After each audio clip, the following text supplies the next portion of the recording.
G'day friends and fans, welcome to Dave Talk Stuff. Now the idea of free healthcare is not new. It's actually been argued pretty much off and on throughout the Roman Empire. I don't know how much before that, but definitely if you want to go back to, too far, you won't find anything, but let's look at systems first, okay? Systems of government started tribalistic.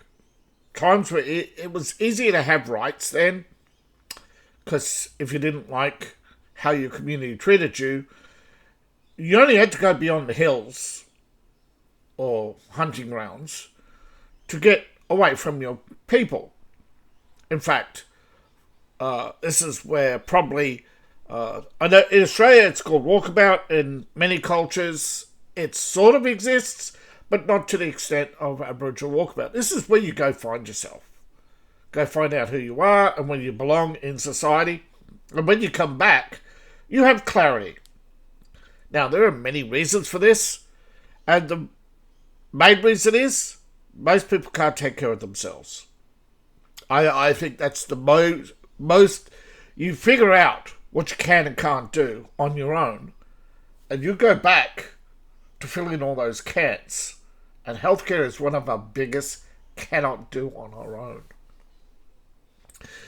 You eat the wrong berries, you eat the wrong leaves. It's always going to happen on your own. Okay, none of us are the greatest hunters in the world. As we get older, it gets even worse. So I'm talking about not you as the individual here. I'm talking about the average you. And think about this. The average you in the middle is not a great hunter. Think about how many people below that. So, if you ever look up healthcare, you're always going to get the modern perspective. But humans have always been taking care of each other before we could speak. There's plenty of archaeological evidence to suggest we've always had families. Until modern times, there was virtually no single men. Modernity has created a mindset, and it started with healthcare. And if you point to healthcare as the downfall of rights, freedom, and how it transforms society, that's fine. You can choose not to believe me, but downfall started with healthcare. Feminism latched on to the promise of free healthcare. And eventually it turned into the rationing of care. Elder care, motherhood care, every care you could think of, from cradle to grave, all your stages of life, they want Big Daddy care. Somebody has to provide that. So you have, on one hand, the exploited, who have to provide healthcare at a low cost forced upon them by the government. So irrelevant of your expenses to provide healthcare to the masses, you have to suppress costs, including your own income, which eventually leads to the collapse of healthcare, as we've seen with the China model and many other countries who tried free universal healthcare. In the West, we tried the subsidized model by taxpayers, having higher profits, higher price, higher social value. We tend to pretty much go into extreme debt, and we have. Okay, 36 trillion in the US and many other countries are approaching their first trillion. Okay, half that debt around the world is healthcare. They always talk about how you are going bankrupt over healthcare, but the healthcare figures they quote, that includes hospitals, training facilities. No one has figured out how to make healthcare profitable and sustainable. the free healthcare is misleading. Nothing is free. Used to be the water was free until the government found out it's a resource you can lock away and put an armed guard on. Soon they'll find out how to do that with air. I tell you, air is our last free commodity. Yeah, soon you'll be walking around with your government-funded, subsidised, highly taxed face masks to breathe. You don't believe me? Don't you think the face diaper experiment gave it all away? Now I'm going to get labelled conspiratorial, but I was joking. Honest. I was joking. Alright, so free healthcare is misleading. I think my audience knows that. I think the vast majority of humanity knows that healthcare is not free. But it's not just the fact that you're shifting the burden of the individual to the collective to allegedly spread the cost thin and to allegedly make it more efficient. That's never happened. We have the collapse of healthcare in China. We have the collapse of healthcare in India. We have the collapse of healthcare around the world. Canada, where millions are abandoning private healthcare for American private healthcare. That's why Canada's population has been offset. Canada was bleeding people to America every year. So they decided that they'll import millions of foreigners to replace the loss instead of fixing their own economy. Because the problem is, the biggest advocates for free healthcare is the government and the system. And they ram it down your throat. And I think pretty much everyone knows elections are not what we think they are. So, the less said about it, the better. YouTube, it's already looking at me sideways right now. You're not allowed to tell the truth, of course. But we all know elections are often optional, as we've seen in New York. So, how do we combat rising costs and make it sustainable? Well, I already know how to do it. No society can yet achieve the level of technologies required, but once we figure out how to deal with chronic disease, even though most of us know how to deal with it, it's called preventative medicine, by the way, where you take away the idea you have to force behaviour on humans. That's Larry Fink has said the quiet part out loud, so I think I can too. You want free healthcare? Earn it. Everything has to be earned. And if you are incapable of being earned, that's when the social net it kicks in. Not because you're 18 and jobless, or 18 in university, or 18 and an angry protester on the streets. Fundamentally, an 18-year-old on the streets as a protester, or an 80-year-old on the streets as a protester, is a bully. There should be the only protest that should be tolerable when your rights are violated, and then your protest should be done through the courts. Civilized societies do not need protesters. And if you fall into authoritarianism, it's usually because of protesters. Remember all those protesters in China who protested against the radical tax changes and imposition of control of labour and movement under the Chinese imperial system. Yeah, the Emergency Measures Act or whatever it was, the final straw, whatever. That was all to stop communism. But people go, no, I want to be able to protest. No, you wanted to be able to bully people. And look what happened when protesters took over. You only have to look at communist countries to know what most... I'm talking about not about your average I'm talking about the average Joe who goes, I'm sick of these high prices, or talking out loud. I'm talking about when you get mobs of buffoons talking about pay gaps that don't exist. I'm talking about mobs of buffoons screaming about tearing down the landlords. What we're witnessing now. And it all started with free healthcare. Every person who wants free healthcare wants to take away men's fundamental rights. And remember, unions used to stand for your fundamental rights. And that is, you own your labour. You own what you make.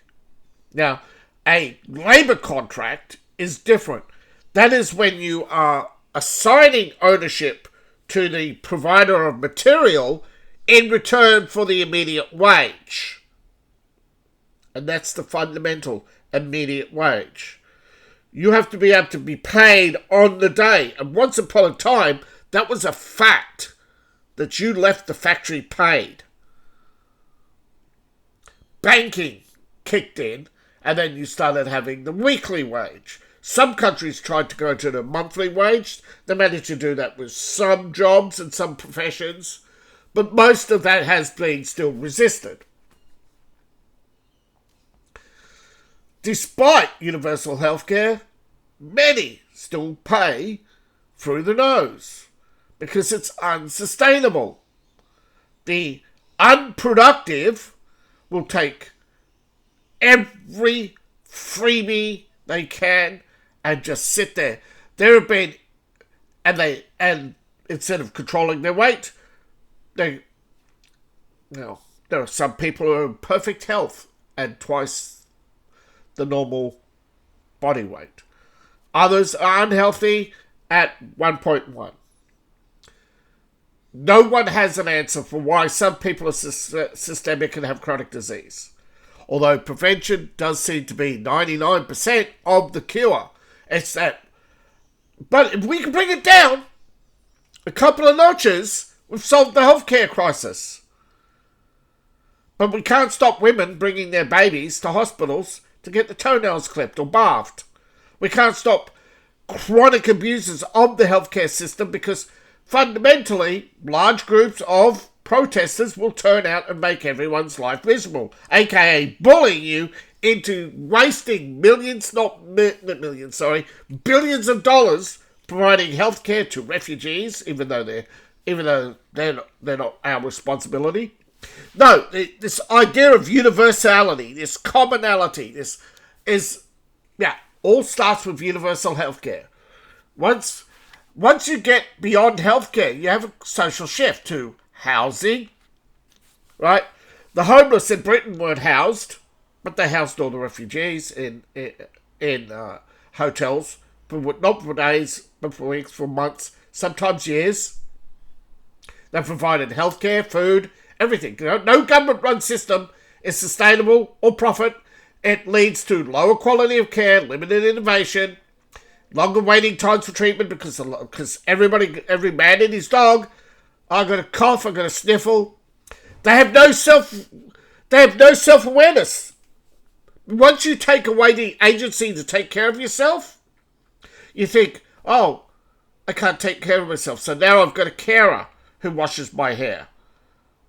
You ever seen that Simpsons episode where Homer goes, actually, most people seen the clip, Homer getting scrubbed. Yeah.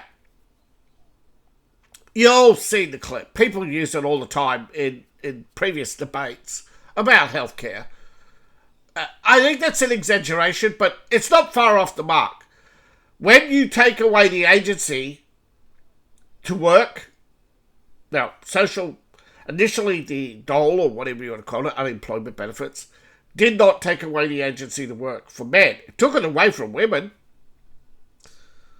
But there are too many people in the workplace. We have efficiency. We're way too efficient now. We can't provide jobs for everyone. And we're in a race to the bottom to lower costs because healthcare. But the thing is, as we lower costs, we lower profits. We can't generate the extra income needed for healthcare. Compulsory government-run systems have also that strip you of your rights. You no longer have choice. Oh, I don't like this doctor. Too bad, so sad. Oh, and the only ones who have choice of they take away choice for men. Sorry, women can always change doctors. Women can always go to the hospital. Men, your prostate plays up. Don't expect to be seen within 6 months. Why? Because the system's overloaded. So why don't we train more doctors? There's no incentive to train more doctors. The doctors' incomes are too high. So lower it. All the nurses walk out. Doctors refuse to doctor, don't they? They go to another country. Free movement of labour, remember? It's a wonderful thing, isn't it? For all this free movement, all this free stuff. It only benefits the top end.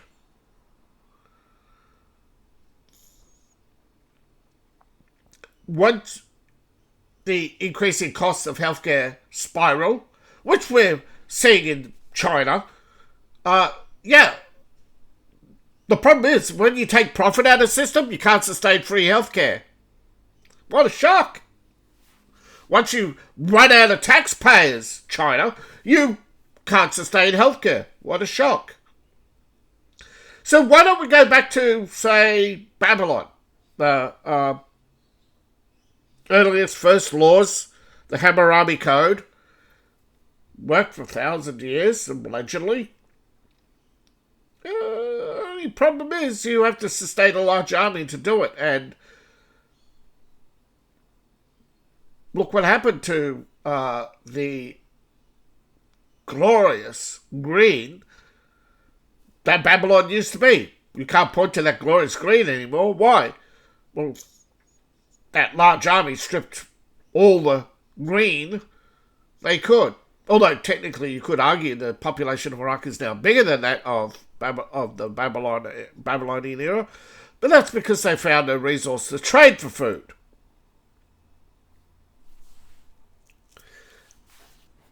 Although they are starting to restore some of the green of Iraq.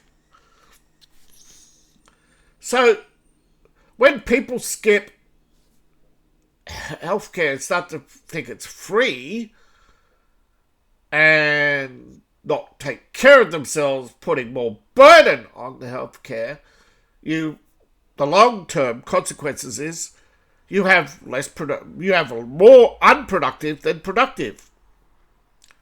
And then you end up with over 20% unemployment, like China. And like ancient China and modern China, and Germany and Greece, pretty much any countries that's had a revolution, England, you pretty much find the first stages happen when the unemployment is high. And what caused that? Unproductivity. Why? People become unproductive when they think they can get it for free. Humans have a driving part of your brain, the decision-making center, which you can't argue with. If you teach it to be an emotional leader, it will force you to be an emotional leader for the rest of your life. Changing behaviours in humans is very, very difficult. So if you teach kids that everything is free, they get to 18 and want everything for free. If you do not force your children to participate in household chores or any form of labour in return for benefit, they will become unproductive.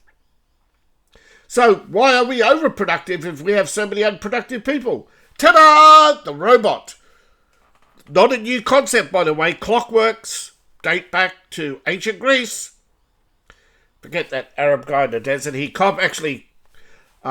book, the Arab book, currently, the Clockworks of Ancient Persia, is actually found to be the Clockworks of Archimedes.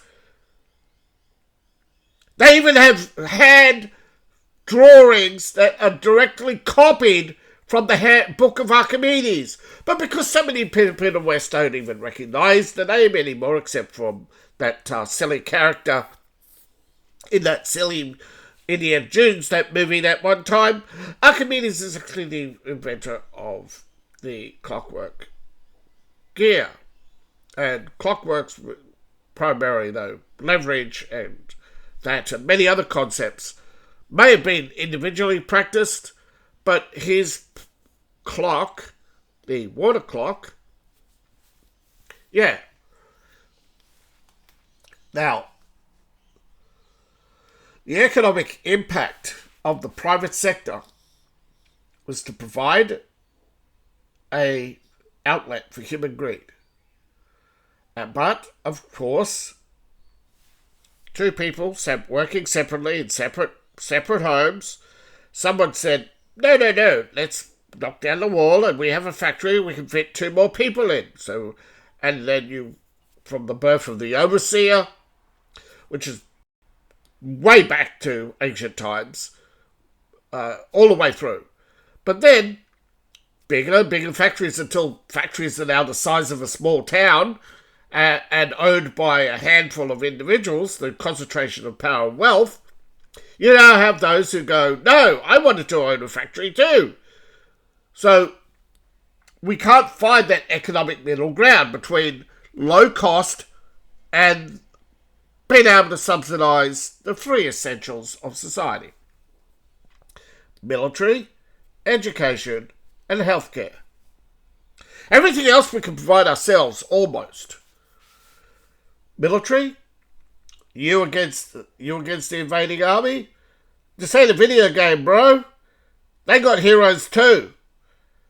And you got to sleep and eat. They got multiple heroes, so they'll track you down. Okay? Ghost of Tsushima, Doom, any video game. Totally unrealistic. There's a thing called plot armor. Okay? You put people into some of these survival games where there is no plot armor, 99% of people fail. Okay? They lose. That's why there's so few people play them. But those who do quite good at it. Yeah, you soon find out who the real people are when you take away the plot armor, right? Most real gamers can't, because they're addicted to the plot armor, the idea that they can be John Rambo. Our education. Sure, we can educate ourselves, but we can't maintain our own libraries. We need someone to teach us. We're not born with very few instincts, and if we're not taken care of from day one, we're pretty much FUBAR. So, we do need healthcare. Healthcare has always existed. However, cradle to the grave used to be your mother, your grandmother, and then it became your turn to be the mother, then the grandmother. But someone said, nah! It's more efficient to let her have 2 babies and I have none. Because that way I can party more! And then soon everyone's looking at the model, the actress, or the one of many other genocidal icons that throughout history, religions have always warned us about the idol, whether it be the idol on the shelf, the idol on the stage. They'll always take away your rights. Right? They'll always try to get you to give me a penny. And they, instead of bringing a larger audience, they charge less than. So, and of course, you'll know, and you don't want to talk about it, but a lot of those actresses from the 1920s through the 1950s were prostitutes. And even today, a lot of actresses have done porn. They have a 20-year clause on the release of that pornography. And a lot of actresses, as you know, get their faces changed and dye their hair. How many people recognised Lena Dunham the other day? It's another thing. A lot of women who do porn often end up emotionally eating because they can't self-regulate. healthcare. It's not just getting your pills daily. It's your mental health. Without someone to talk to, you go crazy. Trust me, it happens. One of the most common causes of paranoid schizophrenia is not having friends, I believe. Right? Why late stage adult paranoid schizophrenia is because you get people who have no outlet for their crazy ideas, and they have someone say, "No, bro, you're crazy." A sane person flips back, right? If you catch persons while they're still sane, you can talk. Cognitive behavioral therapy works. It's when they get beyond the pale. But okay, so let's say we build 1,000 new health clinics in England, and suddenly England no longer has a healthcare crisis, right? That's the pro argument, right? The pro-public argument right now, right? Let's take England, 1,000 new clinics, but England's small, right? That's New Jersey. What about the maybe? What about the rest? All right, well, England's overpopulated, but America isn't. Let's swap them over. But wait, if you can mass deport people, then why not round up the refugees and send them home? Oh, but the argument is they're not safe. Really? The average Afghan living in Germany, Syria, or UK goes home every year. When do they get the money for those flights? I can't fly anywhere every year. Oh, they leave frugally, do they? Oh, how do they live frugally? No food. They don't pay for food. They don't pay for rent. And they don't pay for healthcare. They remain refugees under the UN statute. See, the majority vote for free healthcare, but it doesn't stop at free healthcare. They vote to take away your rights. So until we restore the universal brotherhood that protected our rights, the consequences go beyond just health. The broader social and economic health, the so-called social equity arguments will crush you. They have argued, and there is no point, there is no way that you can take a universal healthcare fanatic and teach them that they are nothing but on the path to communism, because they already know they're on the path to communism. And I'll follow that one up later with another video. But I'm just warning you, right?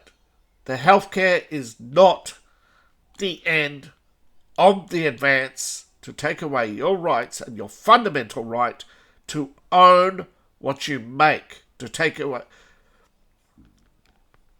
Because those who can't take used to be, right? They don't want to be forced. Women don't want to be forced into marriage, don't want to be forced to take care of themselves. They don't want to be forced to do anything. But men, on the other hand,